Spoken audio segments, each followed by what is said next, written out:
gardens people are always having fun. Out there in the garden, in the rain and the sun. Hello, and thanks for inviting me to present today in this forum. I'm coming to you from the East Coast on lovely Ngunnawal country. It's beautiful and sunny outside, so I'm quite thankful that I have this gorgeous view out to mountains out from my bedroom. So country that's now known as Canberra, but I'd also like to acknowledge the custodianship of the Wadi people on Girrawheen country, which is where I was when I undertook the research. And just thank them for caring for and honouring this beautiful country for tens of thousands of years, and acknowledge that this always was and always will be Aboriginal land. So as Chris was mentioning earlier, I was invited to speak today about this research project that we were working on between 2019 and 2022 around local government policy and civil societies, but obviously today more in relation to community gardens. So I will start off by giving a really brief intro to the project as a whole, just to kind of situate what we did, and then I'll come back to narrowing in on community gardens. So it was a research project that was funded by an Australian Research Council Discovery Project grant and was a collaboration between the University of Sydney, the University of Wollongong and the William Angliss Institute in Melbourne. And you can see there the people that worked on this project. So Dr. Belinda Reeve was the lead investigator, but we also had a suite of other researchers and research assistants working with us. So really we were looking at local food system governance, or food system governance at the local level. And by local level, we meant local governments or councils, but also civil society groups. And before this project, we really didn't know much about what local governments were doing from a policy perspective around food systems rather than single issues.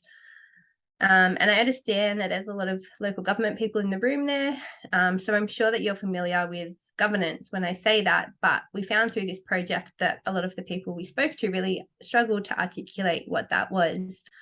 So when I'm talking about governance today, I'm really meaning the formal, but also the informal structures, policies, actions, processes for decision-making and resource allocation that are in place and shape how we think about and deal or act on any given issue.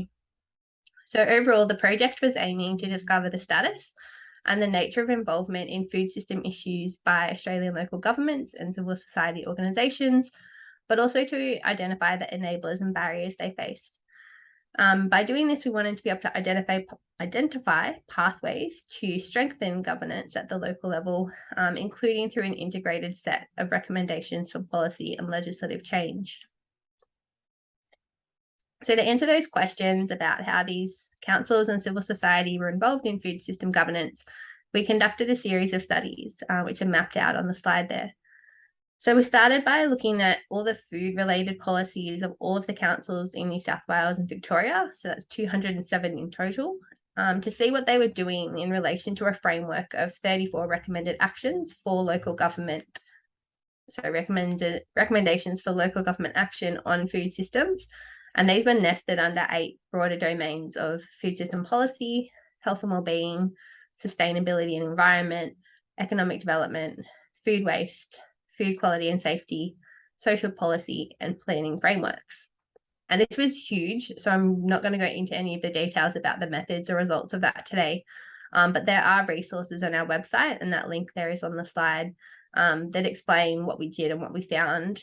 And through the website, there's also a tab that will take you to a database that we created that includes the policy excerpts that we included in that analysis. So you can search by local government area, state, regional or metropolitan, or by different topics and keywords. So we followed that mapping up by sending a survey to all of the local governments in the 2 states, kind of just to check if we'd missed anything by searching their websites, but also to start getting some information back from them around the factors that helped or hindered their involvement in food system governance. And then we took a deeper dive into these processes of food system policy development and implementation, as well as the barriers and enablers, by doing some case studies with 3 local governments in New South Wales and 3 in Victoria. But as you all know, councils aren't the only actors involved in food system governance at the local level. So we were interested to see what civil society groups were doing, but also how they interacted with particularly local government, but also with other levels of government.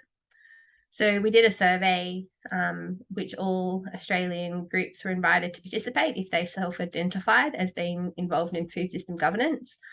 And then we followed this up with some case studies. So we had 9 in total to understand the nature of their work in food systems and how they were involved in policy making decisions and the like, or maybe not involved or excluded.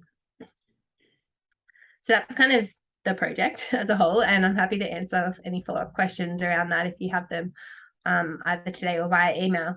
But really, I was invited here today to speak about community gardens. So when that happened, I went back to those policies that we collected in the first phase of the research. At the time, we hadn't actually done a deep dive into the content of the community garden policy, so it was a good excuse and opportunity to do that. So what did that look like? At the time, we were searching these local government websites, which was between July 2019 and June 2020. We found community garden policies for 34 of the local governments across New South Wales and Victoria. And acknowledging that that number may well have changed since then in the 2 years that have passed. But for the purposes of what I'm discussing today, we don't really need the most up-to-date numbers. So that 34 in total was an equivalent to 16% of all of the local governments we looked at. And 26 of those were from New South Wales, which was only 20% of all of the New South Wales local governments. And New South Wales had a kind of almost even split there, I guess, between metropolitan and non-metropolitan local governments having the ones that had a policy, that split. So Victoria, there were only 8 local governments with one, which was only 10% of all of the local governments in Victoria. And you can see, obviously, almost all of those were from metropolitan local governments, and then one was from a regional local government. So today, most of what I'll present in terms of data is obviously based on these 2 states. But Chris did send me some examples from WA, which I've kind of tried to reflect on and include a little bit. But just important to note that it's not representing that systematic collection by searching all of the local government websites in WA to see who does have a community garden policy and what's in them. So today I'm going to speak to you guys, guess 3 key questions. So firstly, what's the purpose or objective of the community garden policy? Which departments are listed as responsible for community garden policies? And also, what does support mean? So the fact that local governments support various initiatives was something we came across quite a lot in the language of many of the policies. So for me, it was a really interesting question to say, well, what does support mean and what does that look like in relation to community gardens? So in answering that first question, what's the purpose or objective of the community garden policies? Looking through all of them across New South Wales and Victoria, and those few from, I think it was about 8 from WA that I looked at, it really was distilled down to kind of these 2 main points. So the policies are there to provide a standardised framework for how council will facilitate community groups to establish and manage community gardens. And then secondly, to define the roles and responsibilities of community garden stakeholders. So those are being council, community groups, or the community garden committee and volunteers. And just to note at this point that that kind of reflects the statements that are made in the policies, and it's like a snapshot of those policies. It's not about the relationships between community gardens and local governments and the ways that those develop, and that's a really separate process that will obviously vary a lot. So that was basically why do we have these policies? What do they say they're going to do? But aside from that and those more common objectives, there were some that had some really unique and interesting objectives, and I've included a couple here. So this one from Sydney, which really related to the number and density of community gardens in relation to residential areas. So the aspiration to have one, or the potential for a community garden within 1 kilometre of most dwellings. And another one was from Shoalhaven on the New South Wales South Coast, which was the only policy from the 2 states to explicitly mention permaculture, which I thought was interesting. Okay, so turning to the second question, who's involved within council and who plays a role or who's responsible? So where a particular department or role was identified within these policies, I've kind of tried to roughly group them here into those headings that are in the table and then tallied them up. So this was identified as either having primary responsibility for the community garden policy or just some level of responsibility for its implementation. So as you can see, environment and also community departments or related departments were the most common there. So mentioned 12 times across all of the policies. So environment included things such as lands, natural environment, climate change, and also specifically sustainable food or food systems officers. And then community related departments. So they're looking at terms around community development, arts and recreation, programs, and active committees. And the other ones there being open space and infrastructure, and then less commonly corporate strategy, sustainability, and health and wellbeing. And I guess arguably you could kind of merge, say, maybe like open space and sustainability under environment as well, but just to kind of give a bit of a bigger spread about the departments that were involved. I kept them separated out. So those numbers that are at the bottom, they were from the New South Wales and Victorian policies only, not the WA ones. But when I did look at the WA ones, there wasn't anything that was really outstanding from that. A lot of the repetitive themes around environment and community. But I guess to note that they pretty much all did identify the community related departments. And I guess that is interesting. Is that a difference in WA that WA local governments really position community gardens within the community sector? Too difficult to say with only, say, 8 policies from your whole state. So it'd be interesting to maybe look at if that is how it's positioned. You'd have to collect all of the policies. And the way this was identified in some didn't specify at all, but others had some good examples. So this here is from Blue Mountains in New South Wales, which had this table around who is responsible for exactly what within the community garden establishment and I guess like implementation process. This was from WA, so from Armidale Council, again, a similar table to that Blue Mountains one. We've got different departments and what they're going to be doing. Cockburn in WA was actually a really short policy. It was only about 1 page, but each of the points included the specific unit that was responsible for each step. And then another way that some councils laid this out was through these flowcharts that show that process of the community garden group making an inquiry. This one from Maitland in New South Wales was good because it actually specified, again, which department was responsible at each step, whereas some other flowcharts showed the flow, but it didn't say who was doing what. Sorry. Okay, so then the third question of what does support mean? So on this slide is an excerpt from one particular policy, but a lot of them kind of said or implied the same. So it was suggesting that councils more or less have a hands-off approach to community gardens, and that really it's a community-led project, so the community group needs to be responsible for it. But having said that, that doesn't mean that councils weren't providing support. And then on the next few slides, I'll go through the most common types of supports, but also some that were really unique and maybe were only included in one separate policy. So I've broken these down into kind of the different stages of the community garden process. So application and establishment processes. So these were quite common. These were repeated over many of the community garden policies. So it included things such as helping to establish a management committee and their structure, helping with site selection, facilitating community consultation, just to make sure there was no neighbourhood opposition to their projects, and also licensing.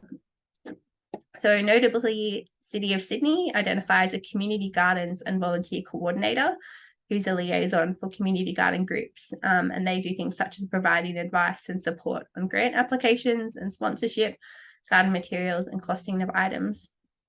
And then also one thing that I guess was like quite common, but then you had a few standouts, was the licensing. So most will have a 1-year trial period, and then the groups have the option to apply to renew for maybe say 3 years, was quite common.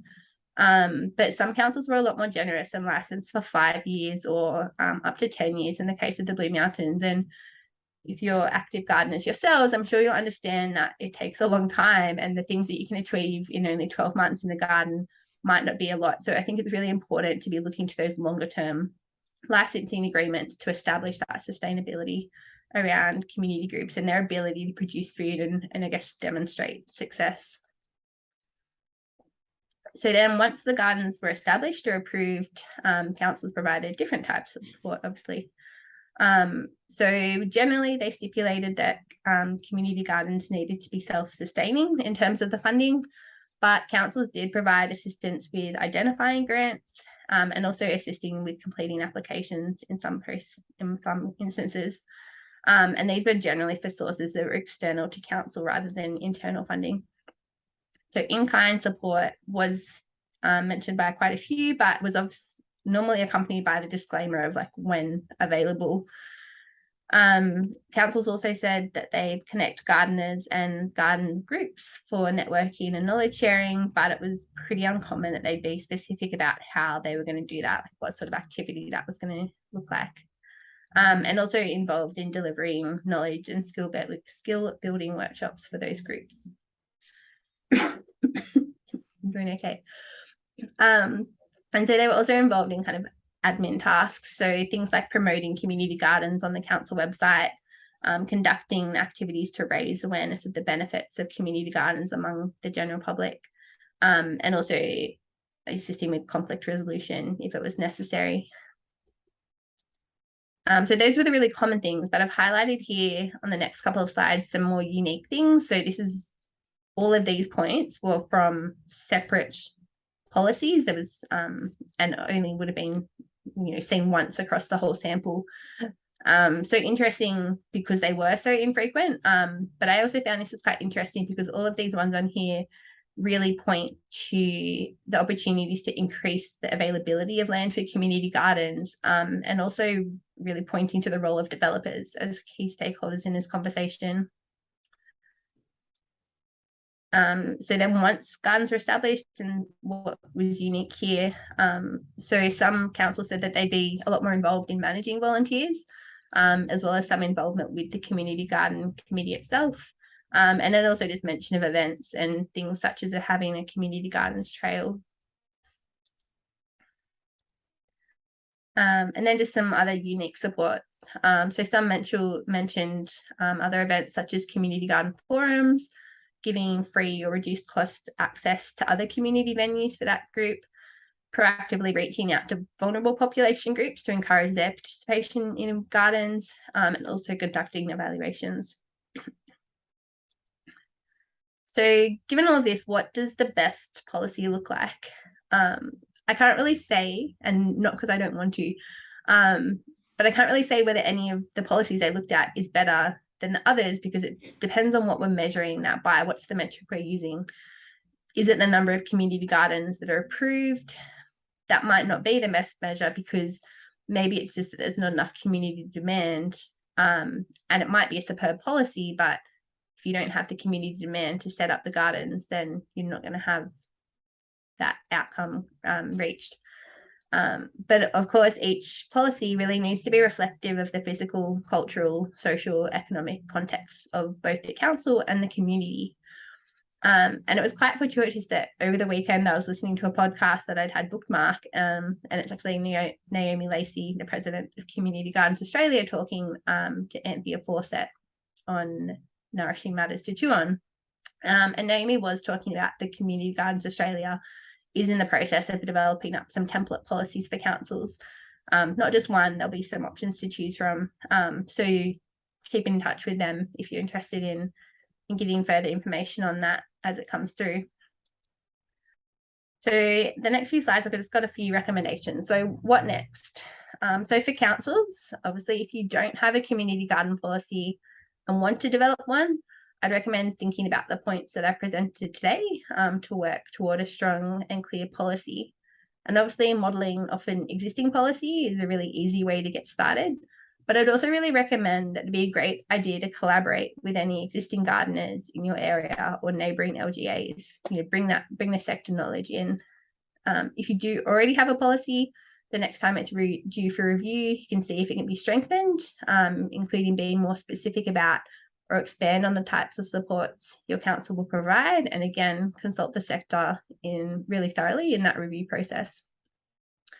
As some of those unique comments from the policies highlighted, they were pointed at developers. So developers have a role in, I guess, including green space, including that for community gardens in all the developments. A harder thing to achieve, perhaps. We might need changes at state planning legislation level to mandate that, but it's something worth pushing for. And then for community members, I guess 3 recommendations based on the stage that your local government's at. So if they don't have a community garden policy, obviously encourage them to create one. If they do have one, make sure that you're getting involved in consultation and feedback when the reviews happen. And also lastly, if they do have one, join a community garden or start one off. So on I would guess a broader scale, a call to action for all levels of government is to allocate funding for community gardens and other forms of edible gardening. So on the back of their immensely successful pandemic gardening survey, Sustain, the Australian Food Network, has an advocacy campaign calling for a dedicated $500 million National Edible Gardening Fund. And I've included those links there on the slide if you want to learn more about it.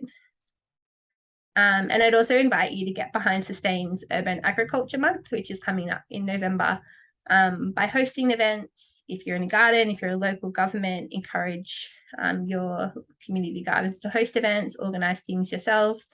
And you can learn more about that by getting in touch with Sustain, and they can send you a media kit, or you can check out their website and their social media. So if you'd like to know more about the research, you can head over to our website, or you can email myself or Belinda. And thanks for the opportunity to speak with you today, and hopefully it's useful. And I'm really glad I didn't cough too much through that, so thanks. They give the gardens their love, they're helping things to grow. So I want to thank Amy for that presentation, and there's a question for Amy. Yep, Peter. Colin, my apologies. Yep. First of all, Amy, one of the issues that I found with dealing with policies and all of that sort of thing was that it is very much for an individual getting involved in the first place, almost an oh my god, do I have to do all of that moment? So it becomes a personality issue whether or not someone will take on that role. When I got involved, I took to it like a dog with a bone. That's my personality, and I crunched all of those numbers, I crunched all of those policies, and I made it happen. I'll be going home from here to send you what I developed in that course was a how to develop a community garden guide, and that covers some of what you've covered, so much more than I could have ever covered. But one of the things was, out of it, I became critical of local government, because for all of their saying we're going to work in harmony and we have a strategic plan and we're going to do everything, they kept coming back with the issue of you volunteers must come back to us and explain what you're doing. And most of the volunteers, as we always know, have their own time, or they may be working in their own business and they have to take their own time off, and they go to the local government who are working in the course of their day, and so many hours are put in doing this, and you have to give up so much time. I guess what I'm saying is that there's 2 personality issues here, and the first one is to take all of that, what you presented, and crunch it and do something with it. And I found, after now 10 years of our community garden running, that The second phase is now apparent, where a new personality comes in, more relationships driven, rather than me, who was do it my way or the highway. And now someone comes in who's more relationships driven, and it's more a maintenance sequence of events for the community garden. I guess I don't really have a question. I just wanted to say that to you. It's really important that people know that to get involved in the first instance in a community garden, there's so much stuff that they have to come across. And as I said, it's almost like, hell, how am I going to do all of this? I'm just a volunteer. I don't know if you have any comment on that, Amy? Yeah, I can't actually see your face at all, but thanks for your comments. You're slightly out of shot for me, so all I could see was your gesticulating. Yes, so I'm a researcher, but I'm also an active community member. I have just relocated, so I haven't found my feet in my new city yet, but back in Wollongong, I was a community garden member. I volunteered weekly at an urban farm that was run by a social enterprise. But the community garden that I got involved with was established by, as you say, a very committed group of individuals. It took them 4 years from when they first approached our local government to say that they wanted one in their suburb to the time that they actually got to dig dirt at the approved site. As a relatively young person and acknowledging the urgent action that we need to address climate change, localizing food production, building community, 4 years is way too long to get a community garden approved and up and running. So I guess, if you're a local government person in the room, I'd really encourage you to make sure that that process does not take 4 years. Be more proactive, start identifying sites that are suitable for food production now and mark them for that, save them for that, so that when you do have a group come along, you can hand it to them straight away and go, here you go, this is where you can grow food. And I guess, Pete, the other thing that came up when you were speaking, those guides are great. So, there's policies and then there's other types of documents. So policies are often quite brief. A lot of these were 1-2 pages, some are a bit longer, but a lot of the governments also have, partner documents to that. So they have guidelines and they do have those documents that are a lot more detailed around outward-facing information to community members and groups about how to establish a garden, how to grow food, seasonal stuff. It does have all that level of information. And I think there's not necessarily a need for each local government to develop up that exhaustive document if you've got one that you can link people to already, provided that it's geographically suitable in terms of the food that you'd be producing. But yeah, your point is great. Like, you need people that are committed and love it and are there for the long haul, but they will get exhausted if it's going to take them 4 years of jumping through hoops to get that to happen. A lot of people would give up. Another question or not? Okay. Oh, sorry, Peg? Can I just suggest, following on from Colin and you, Amy, is that what you're talking about, Colin's talking about a long time ago, and the gardens that I established were a long time ago. The fact that we're even having this meeting now is good because it puts it in people's minds, and I think a lot of people from local government here would probably be from the community development side, and that, no disrespect, but often that's the soft option in local government. It's the planning people, it's the infrastructure people, they're the ones that make the real decisions.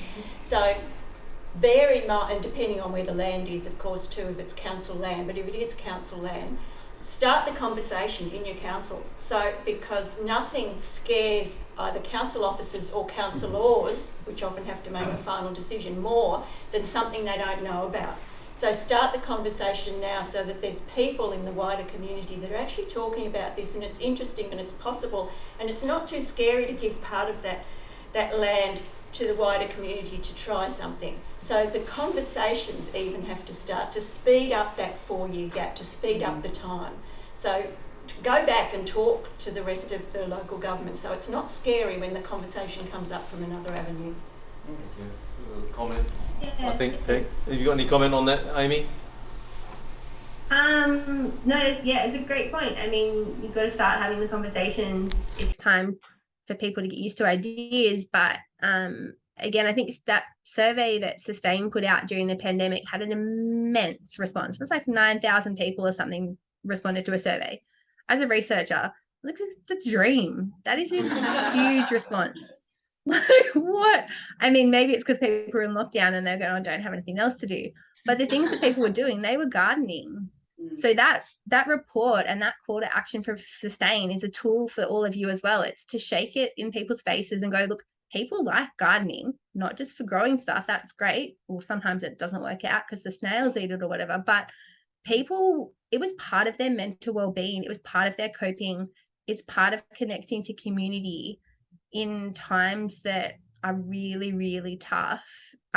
It's so much more than growing the tomato. It's building community, and it's addressing climate. And I'm quite disappointed. The old local government area that I came from, a friend and I that are very active in the food space put in feedback to their community strategic plan, and that framing around this is a climate thing. Our local government has committed to climate action, and yet they're still limiting that to energy transport.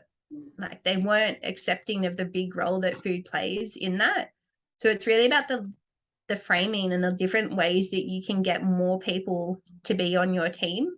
It can be economic, like sometimes that works, but it's, who are you speaking to? And how do you need to speak to them to convince them to be on board? In this case, saying that community gardens are a good thing. And, it's around mental health costs and all of that stuff too. If you need that sort of language, use it. And then one question at the back there. Oh, We got just over 4 minutes in the Zoom. The area that I work with a lot is environmental volunteers, and often one of the things that we come up against is just the capacity, not only of the community but also within local government, to actually support all of the groups. And I'm wondering if through your research you looked at all of whether or not they've got written documents and that sort of thing, but do they actually have the staff there to facilitate the community interaction and the work that the community groups want to do? A couple of minutes, Amy, to answer. Yeah, I'll be super quick. I mean, the quick answer would be like, no, we didn't specifically look at that in the research.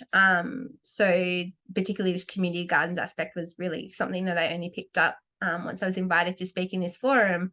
But I guess a broader comment that hopefully kind of gets to the point of what you were getting at was when we did do the case studies with the 6 local governments across the 2 states, but also maybe from the policy mapping, there was really this language around council being a facilitator of community groups, and kind of building those networks. They, as much as they could, local governments are under-resourced and don't necessarily have the capacity to do everything themselves. So they were really relying on community groups being there. But then their role being about, coordinating that, making sure everything was streamlined, that there wasn't replication. I mean, we didn't have anyone come back to us and complain that they were, inundated by too many requests from community groups for support. So I guess that's a flip side way of looking at it, is like, no, but local governments are the least resourced level of government, but they're expected to do a lot. So I understand where there's pressures to get everything done. It is sometimes impossible. But I guess I would just kind of speculate that there's probably not that many people crying out for help from community gardens and other environment groups at this point, but there should be. Okay. Well, look, thank you very much. Against the odds with COVID, we really do appreciate it, Amy. Thank you very much indeed. And Thank you. I'm glad I made it to you. I think it was worse earlier in the week. okay, thank you. Bright and